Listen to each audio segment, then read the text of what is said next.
अस्सलाम वालेकुम। Chapter number 1 chemistry of representative elements हमारा कंटिन्यू है, जिसमें हम पढ़ रहे हैं रिएक्शन ऑफ रिप्रेजेंटेटिव एलिमेंट्स। अभी रिएक्शंस में हम एस ब्लॉक पढ़ रहे हैं, जिसमें आता है group 1A and 2A। Group 1A and 2A का हमने रिएक्शन पढ़ा लास्ट वीडियो में भी, जिसमें हमने ग्रुप 1A और 2A के एलिमेंट्स को रिएक्ट करवाया ऑक्सीजन के साथ और वाटर के साथ, इसके अलावा ग्रुप 7A के साथ। अब आज की वीडियो में हम पढ़ेंगे विद नाइट्रोजन के साथ रिएक्ट करवाएंगे, इसके अलावा हाइड्रोजन, अल्कोहल और एसिड। ठीक है, आज हमारा टॉपिक कंप्लीट हो जाएगा। तो जब भी ग्रुप 1A या ग्रुप 2A का एलिमेंट रिएक्ट करेगा नाइट्रोजन के साथ, ठीक है, नाइट्रोजन के साथ, तो जो प्रोडक्ट बनेगा उसे हम कहेंगे नाइट्राइड्स। क्या कहेंगे? नाइट्राइड्स। तो अब हम ग्रुप 1A के एलिमेंट्स को रिएक्ट करवा रहे हैं नाइट्रोजन के साथ। ठीक है, प्रोडक्ट जो बनेगा इसे हम कहेंगे नाइट्राइड। अब नाइट्राइड का फॉर्मूला क्या होगा यहाँ पे? M3N। मेटल यहाँ पे कौन सा हो सकता है? Lithium, sodium, potassium, rubidium, caesium. ठीक है, तो इसका फॉर्मूला क्या बन जाएगा हमारे पास? M3N, जब नाइट्रोजन रिएक्ट करेगा ग्रुप 1A के साथ। ठीक है, अब ग्रुप 2A का भी हम पहले देखते हैं, उसके बाद हम देखेंगे कि हम ये फॉर्मूले कैसे बनाते हैं। तो नेक्स्ट हम यहाँ पे मेटल ले रहे हैं, ये मेटल है ग्रुप 2A का। ठीक है, ग्रुप 2A के मेटल को जब हम रिएक्ट करवाएंगे नाइट्रोजन के साथ, तो हमें क्या मिलेगा? नाइट्राइड मिलेगा। नाइट्राइड का फॉर्मूला इस केस में क्या होगा? M3N2। ये फॉर्मूला है नाइट्राइड का जब नाइट्रोजन रिएक्ट करेगा ग्रुप 2A के एलिमेंट के साथ। ग्रुप 2A के एलिमेंट में कौन से एलिमेंट्स आ सकते हैं? बेरिलियम है, मैग्नीशियम है, कैल्शियम, स्ट्रॉन्शियम और बेरियम। तो नाइट्राइड्स हमें मिलेंगे एज अ प्रोडक्ट। अच्छा, अब हम फॉर्मूला कैसे बनाते हैं इसे थोड़ा सा डिस्कस करते हैं। फॉर एग्जांपल हमने लिखा M3N, ठीक है, और एक हमने लिखा M3N2। तो ये हमें कैसे पता चलेगा कि हमने कब M3N लिखना है और कब M3N2 लिखना है? देखो, इसके लिए हमें ऑक्सीडेशन स्टेट पता होनी चाहिए। ठीक है, देखो हमें पता है जब भी मेटल और नाइट्रोजन रिएक्ट करेंगे प्रोडक्ट साइड पे क्या बनेगा? इन दोनों का ही एक प्रोडक्ट मिलेगा हमें। ठीक है, अगर मेटल है और नाइट्रोजन है, क्या है? अगर मेटल है और नाइट्रोजन है तो प्रोडक्ट साइड पे हमें कोई मेटल और नाइट्रोजन का प्रोडक्ट मिल रहा होगा। अब यहाँ पे कितने एटम्स होंगे मेटल के और कितने एटम्स होंगे नाइट्रोजन के, ये डिसाइड करने के लिए हमें दोनों को ऑक्सीडेशन स्टेट पता होना चाहिए। अगर हम बात करें ग्रुप 1A की, ग्रुप 1A का मेटल अगर है तो ग्रुप 1A का ऑक्सीडेशन स्टेट क्या होता है? +1 होता है। और नाइट्रोजन का क्या होता है? यूजुअली ऑक्सीडेशन स्टेट 3 होती है। ठीक है, तो अब हमने क्या करना है? मेटल का 1 है, नाइट्रोजन का 3 है, तो दोनों के ऑक्सीडेशन स्टेट को हमने क्रॉस में लिखना है। मतलब जो नाइट्रोजन का ऑक्सीडेशन स्टेट है ये इस मेटल के साथ आ जाएगा और जो मेटल का ऑक्सीडेशन स्टेट है ये नाइट्रोजन के साथ लिखाएगा। तो क्योंकि 1 को हम शो नहीं करते तो ये क्या बन जाएगा? M3N। ठीक है, ऑक्सीडेशन स्टेट हमने क्या करना है? बस क्रॉस में लिखना है। इसी तरह से अगर हम बात करें ग्रुप 2A की, तो मेटल है हमारे पास ग्रुप 2A का और यहाँ पे नाइट्रोजन है, हमने रिएक्ट करवाया तो हमें मेटल और नाइट्रोजन का एक प्रोडक्ट मिल गया। अब ग्रुप 2A का एलिमेंट है ना यहाँ पे कोई सा, तो ग्रुप 2A का ऑक्सीडेशन स्टेट क्या होता है? +2 होता है और नाइट्रोजन का भी हमने पढ़ा क्या होता है? 3 होता है। तो अब मेटल का 2 है, नाइट्रोजन का 3 है, तो हमने क्या करना है? दोनों को क्रॉस में लिख देना है। मेटल का जो ऑक्सीडेशन स्टेट है नाइट्रोजन के साथ लिखाएगा और नाइट्रोजन का ऑक्सीडेशन स्टेट मेटल के साथ लिखाएगा। तो ये क्या बन जाएगा फॉर्मूला हमारे पास? M3N2। ठीक है, तो इस तरह से हम बनाते हैं फॉर्मूला। नेक्स्ट हम पढ़ने जा रहे हैं रिएक्शन विद हाइड्रोजन। अच्छा, हाइड्रोजन से जब हम मेटल को रिएक्ट करवाएंगे तो जो प्रोडक्ट हमें मिलेगा उससे हम कहेंगे हाइड्राइड्स। ठीक है, हाइड्राइड्स। तो फर्स्ट हम बात करें ग्रुप 1A के एलिमेंट्स। 1A के एलिमेंट्स को जब हम रिएक्ट करवाएंगे हाइड्रोजन के साथ, ठीक है, हमने मेटल लिया ग्रुप 1A का, इसको हम रिएक्ट करवा रहे हैं हाइड्रोजन के साथ, प्रोडक्ट जो मिलेगा उसे हम कहेंगे हाइड्राइड। इसका फॉर्मूला क्या होगा? MH। क्योंकि मेटल की ऑक्सीडेशन स्टेट क्या होती है? +1 और हाइड्रोजन की क्या होती है? ऑक्सीडेशन स्टेट 1 ही होती है। तो जब क्रॉस में 1 को लिखोगे तो MH बनेगा इसका फॉर्मूला। ठीक है, रिएक्शन बैलेंस कर लेना। अच्छा, अब इसी तरह से अगर हम 2A के एलिमेंट्स लें और इसको हाइड्रोजन से रिएक्ट करवाएं प्लस हाइड्रोजन, ठीक है, तो हमें प्रोडक्ट हाइड्राइड मिलेगा। इसका फॉर्मूला क्या बनेगा, हाइड्रोजन का 1 ऑक्सीडेशन स्टेट मेटल के साथ लिखेंगे 1, जो कि हम शो नहीं करते, और मेटल का यहाँ पे क्या होगा +2, क्योंकि 2A का एलिमेंट है तो इसे हम हाइड्रोजन के साथ लिखेंगे। तो फॉर्मूला हमारे पास बन जाएगा MH2। अच्छा, अब 2A के एलिमेंट्स में जो हाइड्रोजन के साथ ज़्यादा रिएक्ट करते हैं वो है कैल्शियम, स्ट्रोंशियम और बेरियम। ठीक है, तो यहाँ पे ये मेटल्स हो सकते हैं। नाउ नेक्स्ट हम पढ़ रहे हैं रिएक्शन विद अल्कोहल। अल्कोहल के साथ जब हम एस ब्लॉक की रिएक्शन करवाएंगे तो हमें क्या प्रोडक्ट मिलेगा और किस तरह से ये रिएक्शन होगा। तो अगर हम बात करें ग्रुप 1A और ग्रुप 2A, तो ग्रुप 2A की रिएक्टिविटी बहुत कम है अल्कोहल के साथ, ये रिएक्ट नहीं करते।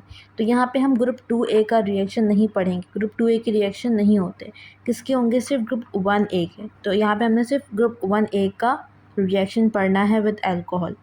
अच्छा, अब जब हम एक मेटल लेंगे ग्रुप 1A का, इसको हम रिएक्ट करवा रहे हैं अल्कोहल से C2H5OH, ये इथाइल अल्कोहल है। ठीक है, इसको जब हम रिएक्ट करवाएंगे तो होगा क्या, यहाँ से हाइड्रोजन निकल जाएगा और इस हाइड्रोजन की जगह पर ये मेटल लग जाएगा।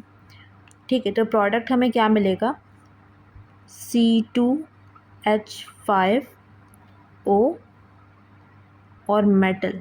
अगर यहाँ पर सोडियम है तो हमें प्रोडक्ट साइड पे यहाँ पर सोडियम मिलेगा, और जो हाइड्रोजन यहाँ से रिमूव हुआ था ये यहाँ से हाइड्रोजन गैस बना लेगा और H2 की फॉर्म में यहाँ से लिबरेट हो जाएगा।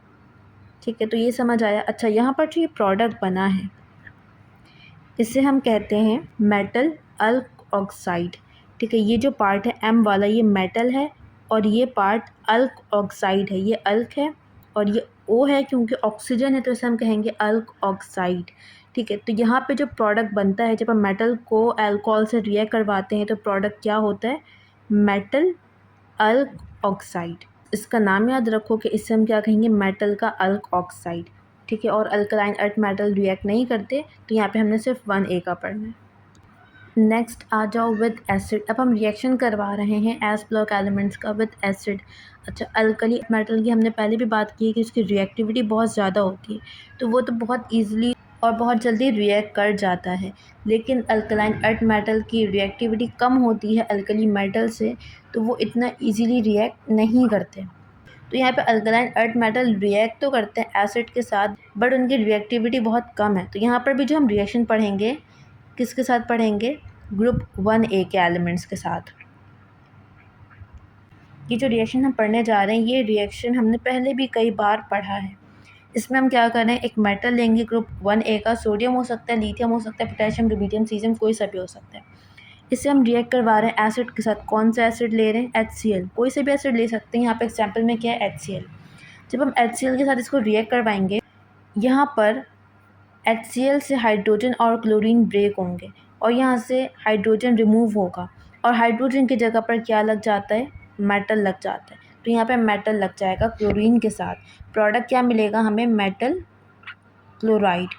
कोई सा भी मेटल होगा उसका नाम डिपेंड करता है कि मेटल कौन सा है। अगर सोडियम है तो सोडियम क्लोराइड। ठीक है, अगर हम एग्जांपल देखें, सोडियम एलिमेंट यहाँ पर हम लें तो इसका रिएक्शन जब HCl के साथ होता है तो क्या बनता है, सोडियम क्लोराइड, सॉल्ट बनता है। और जो हाइड्रोजन निकला है यहाँ से ये कहाँ जाएगा, ये हाइड्रोजन गैस फॉर्म करेगा और लिबरेट हो जाएगा। ठीक है, तो इस तरह से ये रिएक्शंस हैं। अच्छा, ये जो रिएक्शन है ये हाईली एक्सोथर्मिक रिएक्शन है, मतलब जब ये रिएक्शन होगा तो बहुत लार्ज अमाउंट में हीट रिलीज़ होगी।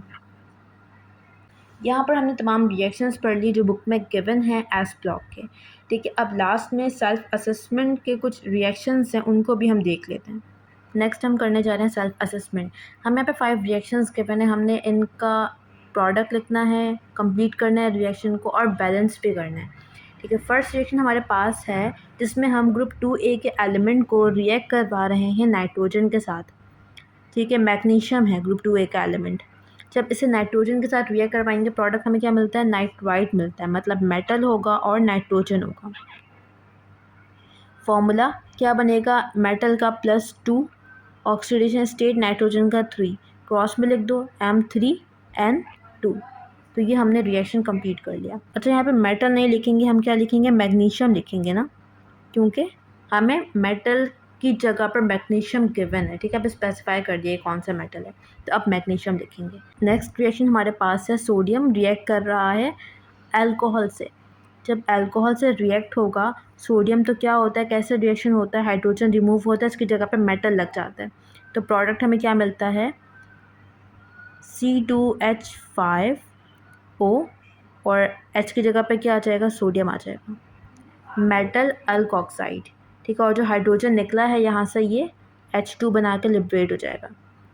अच्छा यहाँ पे बैलेंस कर लेना इक्वेशंस में, यहाँ पे बैलेंस नहीं करें। अच्छा अब नेक्स्ट क्वेश्चन हमारे पास है, पोटेशियम रिएक्ट हो रहा है सल्फ्यूरिक एसिड के साथ, मेटल के साथ एसिड का रिएक्शन है। इसमें क्या होता है, एसिड का हाइड्रोजन निकलता है, इसकी जगह पे पोटेशियम लग जाता है, तो प्रोडक्ट हमें क्या मिलेगा, K2SO4।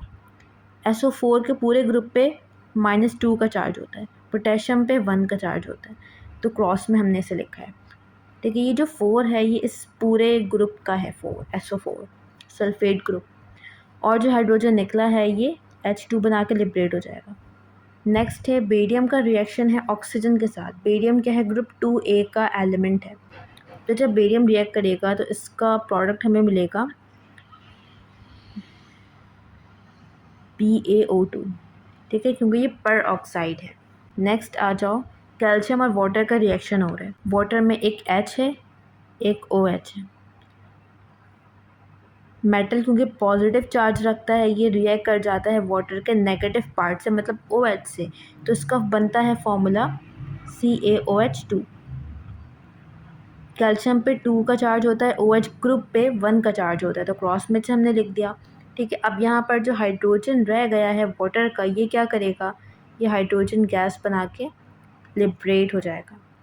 तो यहाँ पे हमने सेल्फ असेसमेंट के रिएक्शंस भी कंप्लीट कर लिए हैं, बैलेंस नहीं किया है, बैलेंस इसे खुद से कर लेना, ठीक है। अब नेक्स्ट हमारा टॉपिक होगा इम्पॉर्टेंट कंपाउंड्स। अब हम एस ब्लॉक के जो इम्पॉर्टेंट कंपाउंड्स है उसके बारे में पढ़ेंगे, कौन से कंपाउंड्स है, वो कंपाउंड्स हम कैसे प्रिपेयर करते हैं, उनकी केमिकल प्रॉपर्टीज़ क्या है, उनकी फिजिकल प्रॉपर्टीज़ क्या है, उनकी यूजेस क्या हैं, बहुत इंपॉर्टेंट टॉपिक है ये वाला। तो इसमें हम एक कंपाउंड के बारे में कंप्लीट हर चीज़ पढ़ेंगे। तो नेक्स्ट वीडियो से हम ये टॉपिक स्टार्ट करेंगे।